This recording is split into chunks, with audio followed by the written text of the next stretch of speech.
Hello and welcome to the channel Jai study. My name is Priyanshu Dubey. जैसा कि मैंने बोला था कि आज चर्चा की जाएगी रिव्यू ऑफिसर 2021 की स्ट्रेटजी के बारे में। सिलेबस क्या है, पाठ्यक्रम क्या है, साथ में हम लोग बात करेंगे पीसीएस अपर 2021 के बारे में कि इसमें पाठ्यक्रम क्या है, किस प्रकार से क्या करना है। तो पहले रिव्यू ऑफिसर की चर्चा कर लेते हैं, क्योंकि कई लोग रिव्यू ऑफिसर के लिए बहुत ज़्यादा तत्पर रहते हैं कि सर एग्ज़ाम छोटा है और आसानी से निकल जाता है। मैं रिव्यू ऑफिसर 2016 के बारे में बड़ा लोग पूछ रहे थे, sir cut off cut off cut off क्या चल रही है, कट ऑफ क्या चल रही है। तो पेपर के स्टैंडर्ड्स को देखते हुए अब मुझे दुनिया भर की बातें, मतलब मैं कट ऑफ का कोई विशेषज्ञ नहीं हूँ, लेकिन जहाँ तक जो समझ में आता है वो यही समझ में आता है। 265 जनरल यूआर कट ऑफ मैं आपको बता रहा हूँ। +-4 कर सकते हैं आप, इससे ऊपर कट ऑफ नहीं जाएगी। ये भी +4 नहीं -4 हो सकता है, इससे ऊपर कट ऑफ नहीं जाने वाली। उसका कारण ये है क्योंकि पेपर का स्तर 2017 की तुलना में टफ है। जीएस का लेवल अच्छा था, हिंदी का लेवल बहुत अच्छा था। जहाँ पर जीएस में 2017 में रिव्यू ऑफिसर में लोग 90+ क्वेश्चन करके आसानी से आ रहे थे, वहाँ पर 2016 के जीएस पेपर में 80 क्वेश्चन पहुँचना बहुत बड़ी बात है। जीएस में 80 क्वेश्चन नहीं पहुँच पा रहे, मुश्किल से पहुँच रहे, बहुत मुश्किल से पहुँच रहे हैं। वहीं हिंदी में भी जहाँ पर 54+ 2017 में आसानी से लोग लेकर चले आ रहे थे, 2016 में वो हिंदी में क्वेश्चन, अगर आप 50 हैं इसका मतलब आपकी हिंदी बहुत बेहतर है। ठीक है, 50 तक अगर आप लेके चले आ रहे हैं 2016 हिंदी में, बहुत बड़ी बात है। वरना एवरेज स्कोर उसका 46 48 है, इससे ऊपर है नहीं। तो अगर आप वो अंतर देख पा रहे होंगे तो आप पेपर देकर, सबसे बड़ी बात, अगर आप पेपर देकर आए हैं तभी आप समझ पाएंगे। आपने पेपर को घर पे बैठकर पेपर का रियलाइजेशन करना और एग्जाम हॉल में पेपर को देना और उसको समझना, इन दोनों चीज़ों में बहुत फर्क होता है। तो घर पे बैठकर जो एनालिसिस कर देते हैं कि नहीं 280+ जाएगा, 290+ जाएगा, पेपर तो बड़ा हलवा टाइप का था, तो ये सेंटर का माहौल, रूम का माहौल, प्रेशर, एग्जाम प्रेशर, ये सब चीज़ें अलग होती हैं, बहुत कुछ मैटर कर जाता है। और अब तक जहाँ तक मैंने जो कट ऑफ बोली है पीसीएस में अपर में 2019 में, 2020 में या फिर 2018 में, वो सही सही ऑलमोस्ट आसपास ही गिरी है। एक दो क्वेश्चन ऊपर नीचे हो सकता है, कभी दो क्वेश्चन ऊपर हो जाता है, कभी दो क्वेश्चन नीचे हो जाता है, ज़्यादा फर्क नहीं पड़ता। उसका कारण ये है कि आप जब चीज़ों को देख रहे होते हैं, रियलाइज कर रहे होते हैं, तो आपको पता होता है कि आप किस प्रकार से उनको जज कर सकते हैं कि नहीं कर सकते हैं। तो इसलिए मैं ये मान के चलता हूँ कि 265 भी मैं एक मतलब डिसेंट, इसको मतलब कुछ ज़्यादा ही ऊपर चला जा रहा हूँ। ये मान के कि कुछ लोगों को ये पचेगा नहीं कि अरे नहीं इतना 262 कैसे बोल रहे हो, 263 कैसे बोल रहे हो, कम से कम तो 70 तो जाएगी। इसलिए मुझे बोलना पड़ रहा है 265, वरना बोलना मैं इतना भी नहीं चाहता। 265 तक अगर आप हैं तो काफ़ी काफ़ी सेफ है यूआर में, अनरिजर्व कैटेगरी में। ठीक है, बाकी आप अकॉर्डिंगली घटा लीजिए, बढ़ा लीजिए, जो कर पाए वो कर लीजिए। मुझे यूआर का पता है बहुत अच्छे से। तो आर ओ 2021 यूपी पीसीएस, इसकी कंप्लीट स्ट्रेटजी, एग्जाम इसका 1 अगस्त 2021 को है। मेरे ख्याल से अभी से अगर हम लोग शुरुआत करें तो फरवरी स्टार्ट हो चुका है। तो हम लोग बचपन से सुनते आ रहे हैं फरवरी फुर्र हो जाती है, पता नहीं लगता फरवरी कब निकल गई। तो ये फुर्र हो जाएगी, पता नहीं लगेगा। लेकिन हाँ, इस मंथ में कुछ ना कुछ ऐसा अच्छा करेंगे ताकि आने वाले मंथ में ज़्यादा मेहनत ना करनी पड़ जाए। तो हम लोग मई जून जून तक काफ़ी कुछ खत्म कर चुके होंगे आर ओ का। इसका सिलेबस एक बार देख लेते हैं, किस प्रकार से एग्जाम होता है। मेरे ख्याल से सब मैक्सिमम लोगों को पता होगा, लेकिन जो नए बच्चे हैं जो पहली बार इस एग्जाम को देंगे, बहुत भीड़ आएगी, ये एकदम श्योर है कि बहुत भीड़ आने वाली है 2021 रिव्यू ऑफिसर और असिस्टेंट रिव्यू ऑफिसर के लिए। तो इस दो चरण में इसका एग्जाम होता है, एक होता है प्री और एक होता है मेंस, प्रारंभिक परीक्षा और मुख्य परीक्षा। प्रारंभिक परीक्षा के अंतर्गत आपको दो पेपर आप देते हो। पहली पाली में आप 2 घंटे का दोगे जनरल स्टडी का पेपर, और उसके बाद आपका हिंदी का पेपर होता है 60 मार्क्स का। तो जनरल स्टडी के अंतर्गत क्या क्या है, ये 140 मार्क्स का आपका पूर्णांक होगा, 140 क्वेश्चन होंगे आपके इस जनरल स्टडी के पेपर में, 140 प्रश्न होंगे। इन 140 क्वेश्चंस में कहाँ कहाँ से क्वेश्चन आते हैं, साइंस आपको दिख रहा है, general science, Indian history, Indian national movement, भारतीय राष्ट्रीय आंदोलन, भारतीय राज्य तंत्र, मतलब पॉलिटी की बातें की जाएंगी, इकोनॉमी अर्थव्यवस्था की बात की जाएगी, कल्चर संस्कृति की बात की जाएगी, भारतीय कृषि वाणिज्य में व्यापार, इससे क्वेश्चन आते हैं कृषि और व्यापार से। जनरली वो बहुत ही रिपीट क्वेश्चन टाइप के रहते हैं कि बहुत नया होगा तो करंट में एमएसपी पूछ लेगा, धान की क्या है और इसकी गेहूं की क्या चल रही है। और बहुत पुराना टाइप का जनरली रहेगा तो वो ऐसा क्वेश्चन पूछेगा जो जनरली आया हुआ है, रिपीट ही रहता है कृषि के क्षेत्र में क्वेश्चन। जो नया डेटा होगा उसके साथ आपको पढ़ना पड़ेगा कि हाँ भाई प्रोडक्शन बताइए, इसका सोयाबीन का प्रोडक्शन कौन सा राज्य कर रहा है सबसे ज़्यादा, इस प्रकार के क्वेश्चन पूछेगा। जनसंख्या, पर्यावरण एवं नगरीकरण भारतीय परिप्रेक्ष्य में लिखा हुआ है, इंडियन पर्सपेक्टिव में आपको बताना है। तो जनसंख्या में तो कुछ है ही नहीं, रामबाण है वो हमारे पास है, मैं आपको पीडीएफ अवेलेबल करा दूंगा, उसी पीडीएफ को आपको जनसंख्या में पढ़ के जाना है। जनरली ये देखा जाता है कि मोस्ट प्रोबेबली ये प्री में इतना ज़्यादा फोकस इस पे नहीं करते, मेंस में बहुत फोकस करते हैं। ठीक, मेंस में इस पे फोकस ज़्यादा करेगा। पर्यावरण एवं नगरीकरण, पर्यावरण पे फोकस करता है। अब थोड़ा ट्रेंड चेंज हो गया है, इसलिए पर्यावरण एनवायरनमेंट पे फोकस बहुत ज़्यादा आरो करेगा।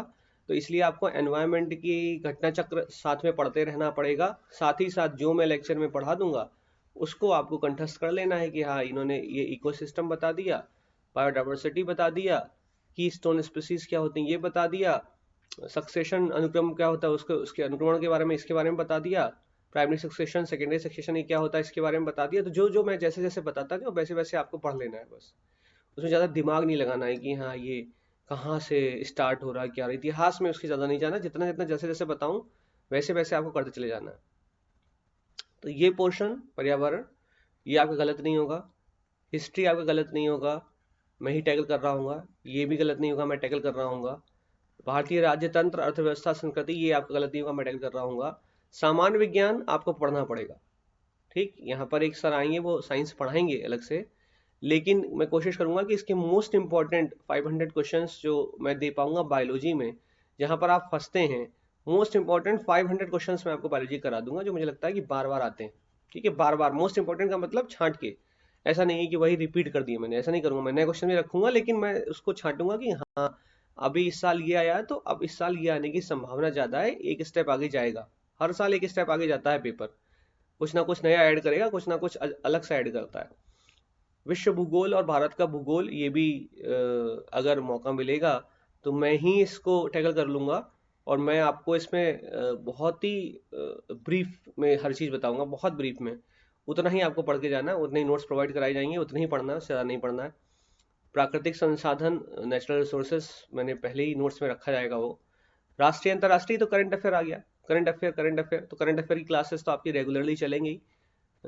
सामान्य बौद्धिक क्षमता के क्वेश्चन ज़्यादा नहीं रहते हैं प्री में, 12-13 क्वेश्चन जो 13-14 क्वेश्चन रहते हैं वो जनरली बहुत ही सिंपल स्तर के रहते हैं, रीजनिंग रहती है वो, मैथ नहीं रहती है, रीजनिंग रहती है। तो रीजनिंग के क्वेश्चन मेरे ख्याल से अगर आप 12th पास कर चुके हैं तो आपको रीजनिंग में ज़्यादा मेहनत नहीं करनी होती है, आप आराम से उसको कर सकते हैं। अगर आपको ABCD के कोड याद हैं, कोडिंग डिकोडिंग अगर आपको आती है, अगर आपको फिलिंग इन द ब्लैंक्स में ऐसे पता है आपको कि इसके बाद कौन सा नंबर आएगा, तो वो ज़्यादा टफ नंबर नहीं पूछता है कि इसके बाद बताओ 1, 4, 10, 15 के बाद कौन सा नंबर आएगा।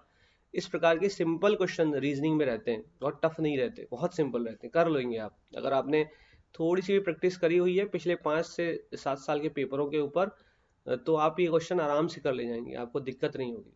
ठीक, उत्तर प्रदेश की शिक्षा, संस्कृति, कृषि तो ये तो सबको पता है, एक ही रामबाण है, वाणी, वाणी पब्लिकेशन, उसकी किताब को उठाना है और उसी को पढ़ना है।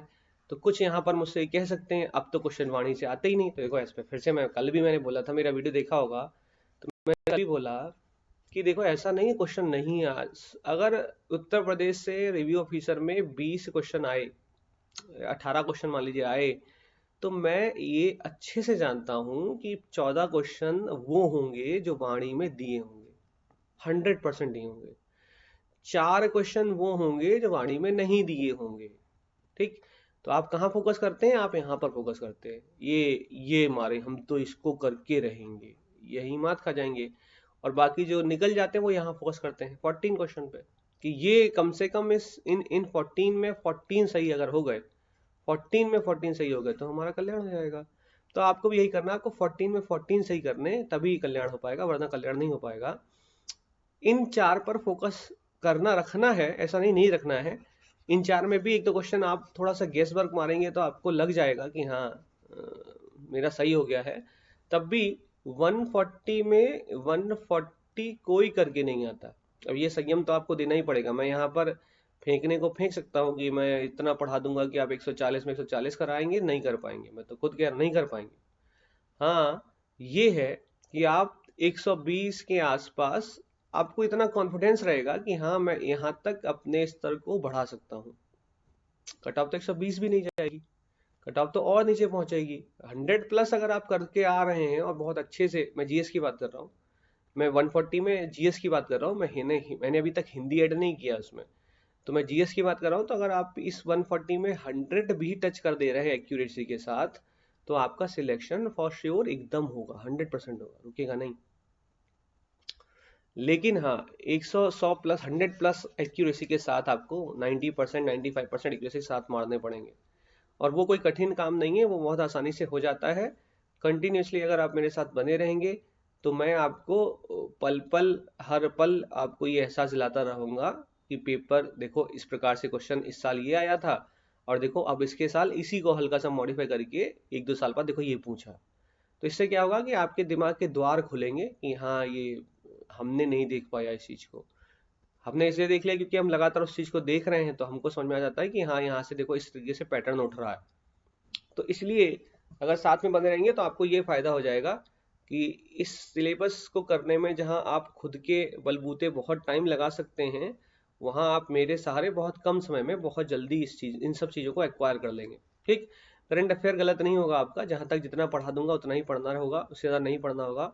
मैं बार बार ये बात इसलिए बोल रहा हूँ क्योंकि करंट अफेयर में बहुत, मतलब मैक्सिमम हर चीज़ नहीं जाननी है, बहुत कम कम जानना है। हर चीज़ जान लेंगे तो फिर वो चीज़ रिटेन नहीं कर पाएंगे। रिटेन करना बहुत ज़रूरी है। सिलेबस का सबसे इम्पोर्टेंट जो फैक्टर होता है, सबसे इम्पोर्टेंट फैक्टर होता है कि आप कितना रिटेन कर पा रहे हैं। अगर आप एग्जामिनेशन हॉल में उस चीज़ को रिकॉल नहीं कर पाए, और आप अगर पढ़ते वक्त उसको रिटेन नहीं कर पाए 7 दिन के बाद, तो आप उस चीज़ को पढ़ तो रहे लेकिन आप उसको एग्जीक्यूशन उसको टिक नहीं कर पाएंगे। इंपॉर्टेंट ये है कि आप उसको रिटेन कर पाएं, आप उसको अपने दिमाग में स्थिर रख पाएं कि अगर मैंने 10 चीज़ें पढ़ी हैं तो कम से कम मुझे 9 चीज़ें तो कम से कम याद आनी चाहिए सोते वक्त कि हाँ, मैंने ही पढ़ रखी हैं। ठीक।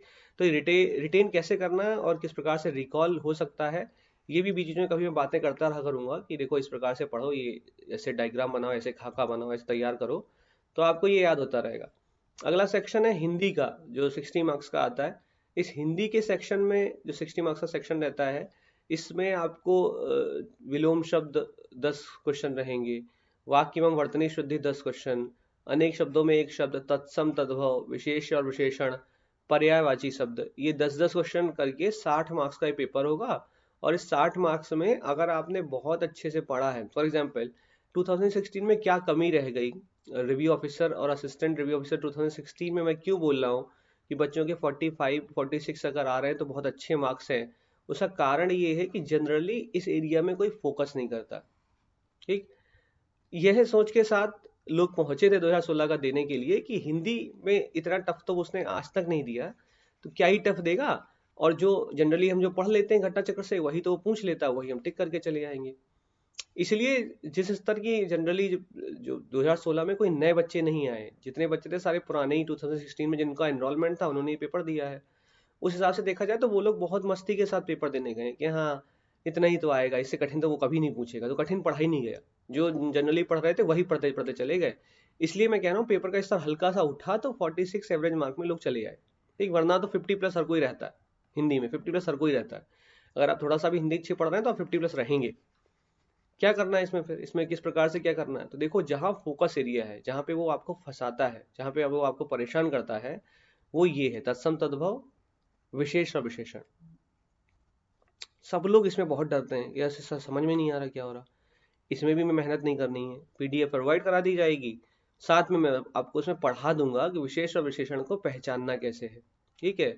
किस प्रकार का विशेषण है, गुणवाचक है या कुछ और तरीके का विशेषण है, ये ऐसा तो नहीं कोई क्रम दिख रहा है आपको 1 2 3 4 5 क्रमबद्ध तरीके में चीजें दिख रही हैं, ऐसा तो नहीं आपको ये समूह तो नहीं दिखाई दे रहा है। तो इस प्रकार के विशेषण के प्रकार होते हैं।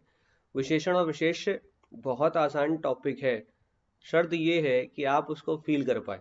अगर आप उसको फील नहीं कर पाए, आप अपने आप से शब्दों को नहीं बोल पाए, जैसे आग्नेय आ गया कि अब बोलेगा बताओ ये आग्नेय क्या है, ये विशेषण है कि विशेष है, तो अब ये अगर आप जोड़ नहीं पाए, आप बैठे बैठे सोच रहे हैं आग्नेय व्यक्ति, अब आपको नहीं लग रहा अच्छा कि आग्नेय व्यक्ति, ये आग्नेय व्यक्ति क्या चीज हो सकती है, तो आप काट दोगे। लेकिन अगर आपके दिमाग में आ गया आग्नेय चट्टाने, तो आप समझ जाओगे अरे यार ये तो या तो ये विशेष है विशेषण है, लेकिन आग्नेय चट्टाने लगाने से आप श्योर हो चुके होगे कि ये क्या चीज है। ठीक। तत्सम तद्भव में भी सेम चीज चलती है।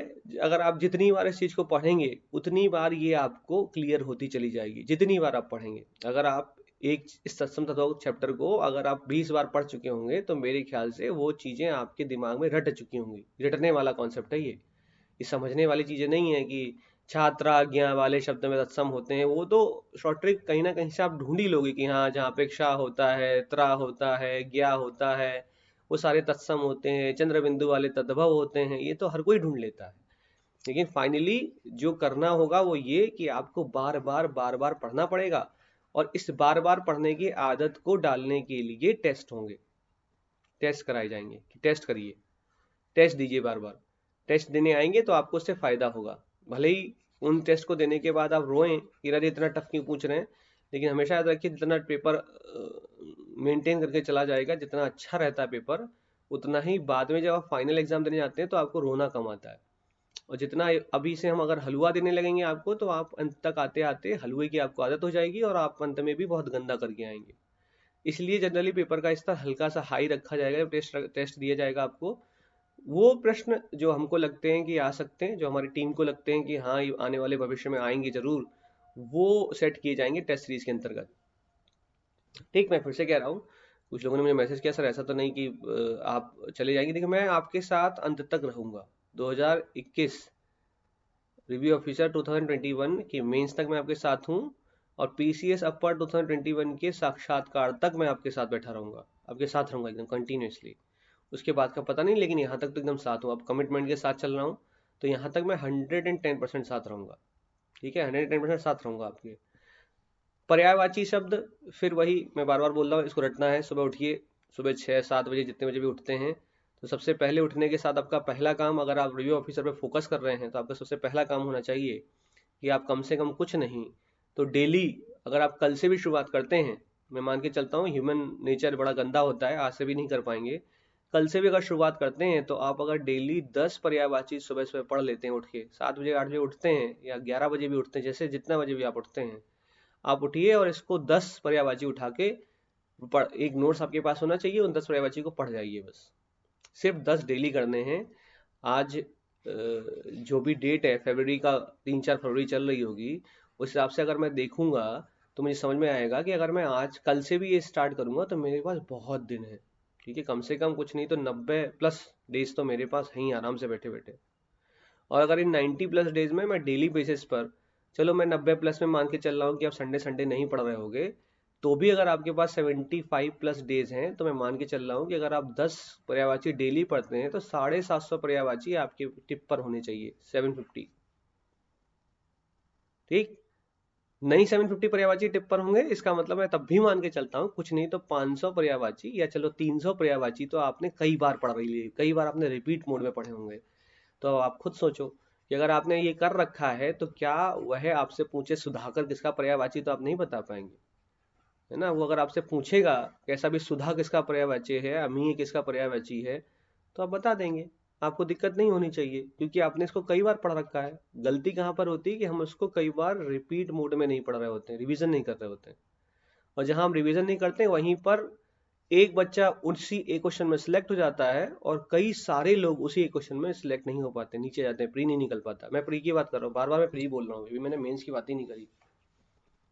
ठीक, और अगर आपने प्री में इसको अच्छे से कर लिया, बहुत अच्छे से अगर आप तैयारी करके गए हैं प्री में, तो आप मान के चलिए मेंस में आपका हिंदी का सफर 50% कवर हो चुका है। फिर से बोल रहा हूं मैं, अगर आपने प्री में हिंदी बहुत अच्छे से तैयार कर लिया, बहुत अच्छे से तैयार कर लिया, तो आपका मेंस का हिंदी का सफर 50% कवर हो चुका है। कहना मुझे 100% चाहिए, लेकिन 50% मैं इसलिए कह रहा हूँ क्योंकि पेपर बनाने वाला भी बेवकूफ़ नहीं होता है। उसे पता है कि आप ये एक बार पढ़ चुके हैं, वही सेम चीज़ आपको मेंस में भी करनी है, तो वो थोड़ा सा लेवल उठा के तो पूछेगा ही, तो तय बात है, लेवल उठा के पूछेगा। इसलिए मैं 50% बोल रहा हूँ कि 50% सफर आपका तय हो चुका हुआ। सेम जीएस में है, सेम जीएस में है। अगर आपने इसको बहुत अच्छे से तैयार कर लिया है तो मेंस आपका 50% मेंस आप टच कर चुके हो जीएस में, 50%। अरे इसकी भी अपनी कहानी है, कहीं भी चलने लगेगा। 50% आप उसको टच कर लोगे, ये आप याद रखिएगा। अगर आपने जीएस अच्छे से कर लिया प्री में, तो आप 50% जीएस मतलब मेंस का सफर आपने आरओ का कंप्लीट कर लिया है, 50% अब बचा है, वो आपको मेहनत करनी पड़ेगी। तो ये चलेंगे साथ में तो आपको एक कॉन्फिडेंस रहेगा साथ में कि हाँ चल, तो अच्छा मजा तो आ रहा है। तो मैं हमेशा एक कहानी सुनाता हूँ बेम्बू की, बांस की कहानी सुनी है आपने? तो एक लड़का शहर में रहकर पढ़ाई कर रहा था, और शहर में पढ़ने के साथ मतलब जब कई बार पीसीएस और आईएएस उसने दिया या कोई अन्य एग्जाम उसने दिए, और जब उसका शहर में रह के वो एग्जाम नहीं निकला, तो वो दुखी होकर घर पहुंच गया, गांव पहुंचा अपने, और गांव पहुंचा तो अपने पिताजी से बोला कि अब ना हो पाएगा, अब नहीं हो रहा मुझसे, इतना पढ़ लिया मैंने, अब नहीं हो रहा मुझसे। तो पिताजी ने अपने बच्चे की स्थिति को देखा। मैं हर बार कहता हूँ परिवार आपकी वह मतलब नब्ज है जिसको आप हमेशा पकड़ के रखिए, जो आपको हमेशा मोटिवेट कर सकती है, मोटिवेट करती है। जब पिताजी ने देखा कि बच्चा तो एकदम डिमोटिवेट हो चुका है, डिमोरलाइज है, इसको तो कुछ, उसने तो गिव अप कर दिया है बच्चे ने कि नहीं अब पिताजी नहीं हो पाएगा, बहुत पढ़ लिया, बहुत कोशिशें कर ली, ये नहीं हो पा रहा। तो बोले कोई बात नहीं, खाना पीना खाओ और आराम से सो, सुबह मेरे साथ उठना और तुम्हें खेत चलना है। तो बच्चा रात में सोया खाना पीना खा के, और रात सुबह उठा 5 6 6 बजे, तो पिताजी ने कहा चलो खेत पे। पिताजी उसको लेकर चले गए खेत पर। जब उसको पिताजी लेकर गए तो खेत देखने के बाद बड़ा आश्चर्यचकित होकर बोला, अरे इतना बड़ा बांस का पेड़, इतना बड़ा पेड़, मतलब वो एक्चुअली में घास है, पेड़ नहीं है, क्योंकि लंबाई बहुत ज्यादा होती है तो पेड़ समझ में आता है। तो इतना बड़ा बांस, ये इतना, अभी तो मैं 1 साल पहले आया था तो ये बिल्कुल नहीं था, अब ये 1 साल में इतना बड़ा कैसे हो गया पापा? तो पिताजी ने अब खेत ले जाने का उद्देश्य उनका जो था वो वही मैं आपको बताने वाला हूँ। तो वो जो बांस का पेड़ 90 फीट की ऊंचाई तक उसने 1 साल के अंतर, 1 साल भी क्या, उसने बहुत जल्दी वो 90 फीट की ऊंचाई, लगभग 5 6 महीने में वो 90 फीट की ऊंचाई वो गेन कर चुका था। तो उस 5 6 फुट की ऊंचाई जो उसने गेन की है, उस 5 6 महीने में जो उसने 90 फीट की ऊंचाई गेन कर ली है, वो 90 फीट की ऊंचाई कैसे उसने गेन करी? तो उसके पिताजी ने अपने बच्चे को ही समझाया कि बेटा जब ये बीज बोया था तो ये बीज मैंने 5 साल पहले बोया था। तो जब 5 साल पहले मैंने ये बीज बोया तो 5 साल तक तो ये मिट्टी के अंदर अपनी जड़ों को पसारता रहा, और 1 साल के अंदर जब मतलब 5 साल कंप्लीट हो गए मिट्टी मेरे को बीज बोए हुए, और फिर अगला 1 साल जो छठवां साल चल रहा था, उस छठवें साल में जब ये मिट्टी के बाहर अंकुरित होकर निकला, तो इसने अगले 1 साल मतलब छठवें ही साल में इसने 90 फीट की ऊंचाई गेन कर ली। समझे इस चीज को? तो पिताजी क्या बताना चाह रहे थे उस बच्चे को कि देखो बेटा, जो तुम अभी कर रहे हो और जिन असफलताओं से गुजरते चले जा रहे हो, वो वास्तविकता में मिट्टी के नीचे तुम जड़ें फैला रहे हो मजबूत होने के लिए, मजबूत अनुभव ले रहे हो, मजबूत होते चले जा रहे हो। अब कोई भी कुछ कह रहा है फर्क नहीं पड़ रहा, पहले बहुत पड़ता था, तो मजबूती होती चली जा रही है। और जिस दिन तुम इस मिट्टी के ऊपर निकलोगे, जिस दिन तुम उस टेबल के उस पार पहुंचोगे, उस वक्त तुम्हारी हाइट 90 फीट की कब पहुंचेगी, कब तुम्हारी प्रतिभा लोगों के सामने पहुंच चुकी होगी, ये विख्यात। मैं तो हमेशा बोलता हूँ, राय बदलते देर नहीं लगती, लोगों के प्रति आपका नजरिया एक दिन में बदल जाता है और एक दिन में नहीं बदलता है। वही जो कई सालों से पढ़ रहा है और नहीं सिलेक्ट होता तो नजरिया कुछ और होता है, वही कई सालों से पढ़ रहा है और एक दिन अगर टेबल के उस पार पहुंच जाता है, नजरिया बदल जाता है, तुरंत बदलता है कि अरे ये तो क्या ही लड़का था, हमें तो शुरू से पता था हो ही जाएगा, आज नहीं तो कल, मेहनती था। तो इसलिए जो लोग गिर रहे हैं बार बार और गिरने के बाद मैसेज करते हैं कि सर शादीशुदा हैं, कल परसों एक मैडम का मैसेज आया था कि नहीं हो पा रहा है, या फिर वो जो बच्चे जो 28 29 की एज में चल रहे हैं या 27 की एज में चल रहे हैं, सर अब नहीं हो पा रहा, बड़ा दुखी हैं, कैसे हो पाएगा?